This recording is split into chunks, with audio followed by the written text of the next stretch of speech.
Di tengah hegemoni keberhasilan timnas Indonesia melaju ke round 3, ada duka mendalam yang dirasakan para rival dari negeri tetangga, di mana Thailand, Malaysia, dan Vietnam sama-sama kompak untuk gagal lolos. Tentu saja dengan demikian, Indonesia menjadi satu-satunya wakil ASEAN di round 3 nanti. Sesuatu yang pasti membuat 3 negara tadi tambah jealous kepada Indonesia karena pastinya setelah ini, PSSI nggak mungkin enggak untuk tidak menambah kedalaman skuad. Mengingat lawan yang dihadapi pun levelnya 2 kali lebih kuat.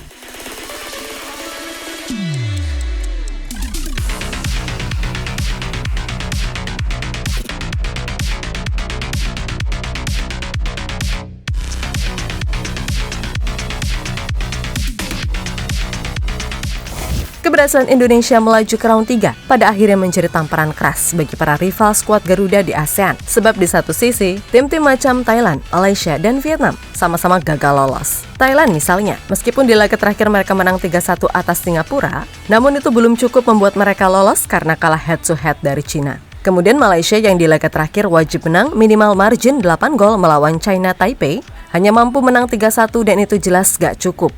Serta Vietnam yang udah dipastikan gak lolos duluan setelah Indonesia memastikan kemenangan 2-0 melawan Filipina. Mana di laga terakhir mereka dihajar Irak 3-1 pula. Untuk itulah secara keseluruhan, wakil ASEAN di round 3 nanti ya cuman Indonesia.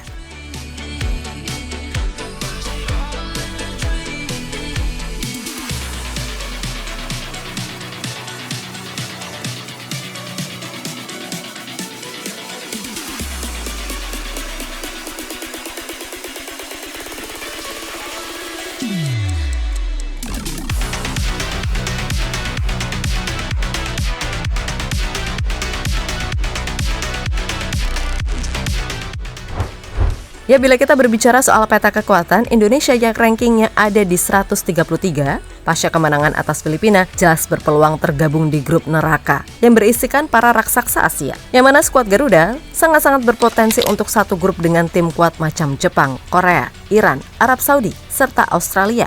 Meskipun begitu, publik gak usah risau karena pasti Indonesia akan menambah kedalaman skuad terutama untuk posisi penyerang, bek, gelandang, dan kiper. Dan peluang untuk mendapatkan pemain grade A saat ini jelas lebih terbuka, mengingat pintu Piala Dunia yang semakin dekat.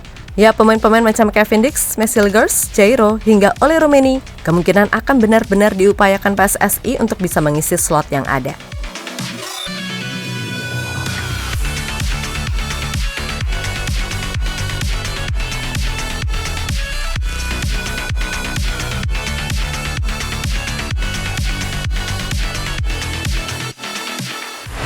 Di sisi lain, Coach Shin sendiri menyadari kalau status Indonesia memang menjadi tim yang dalam tanda kutip terlemah di round 3 nanti bila diukur dari ranking FIFA. Namun bagi Coach Shin, ia percaya status semacam itu nggak berpengaruh apa-apa dan ia memastikan semua elemen timnas akan bekerja keras meraih hasil terbaik. Memang kita sudah lolos ke putaran ketiga kualifikasi Piala Dunia 2026. Tidak ada lawan yang mudah bagi kami, apalagi ranking kami ke 134. Jadi pasti lebih baik tim lawan. Kami bisa bilang tim kami yang paling lemah dari tim-tim yang sudah lolos ke putaran ketiga kualifikasi Piala Dunia 2026.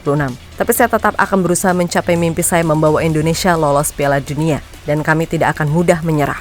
Ucap juru taktik berkebangsaan Korea Selatan itu usai laga melawan Filipina.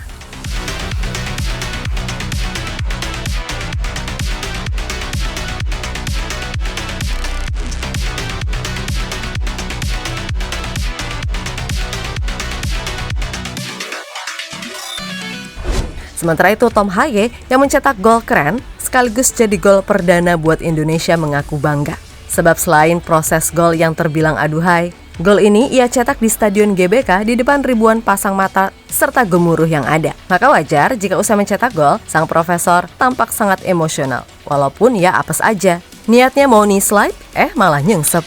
Saya sangat senang karena bisa berkontribusi. Saya rasa ini adalah pertandingan yang sulit. Setelah kalah dari Irak, kami tahu apa yang harus dilakukan. Kami memulai dengan kuat, tetapi kami belum mencetak gol di awal. Kami akhirnya bisa mencetak 1 gol dan memimpin 1-0 saat turun minum. Dan mencetak 1 gol lagi di babak kedua.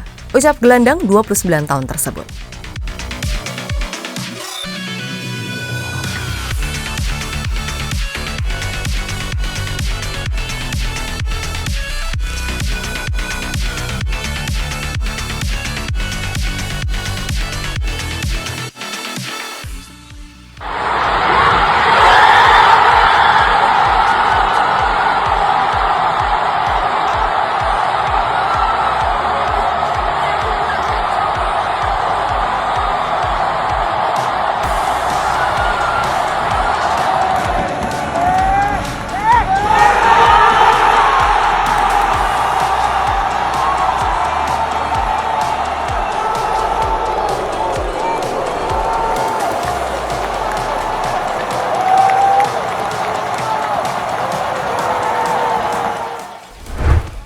Ya pada akhirnya, kini selangkah demi selangkah, mimpi Indonesia untuk bisa masuk Piala Dunia udah terbuka.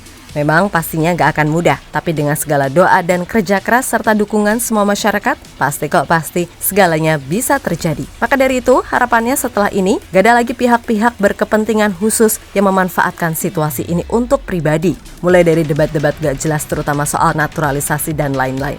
Lalu yaitu, para tokoh politik yang memanfaatkan situasi untuk kepentingan pribadi. Dan pastinya, ke depan kita akan mendengar para anti-STY berbicara, seolah-olah STY ini salah mulu. Tapi begitulah adanya. Yang pasti sekarang timnas udah bisa selangkah lebih dekat menuju mimpi. Maka dari itu fokus dan jangan terlena karena bagaimanapun mayoritas pemain yang ada adalah pemain muda. Sehingga moga-moga aja mereka bisa menjadi lebih matang dari sebelumnya. Pokoknya sukses selalu tim Garuda. Terima kasih sudah berjuang dan kami bangga atas hal itu. Sekali lagi, Forza Garuda.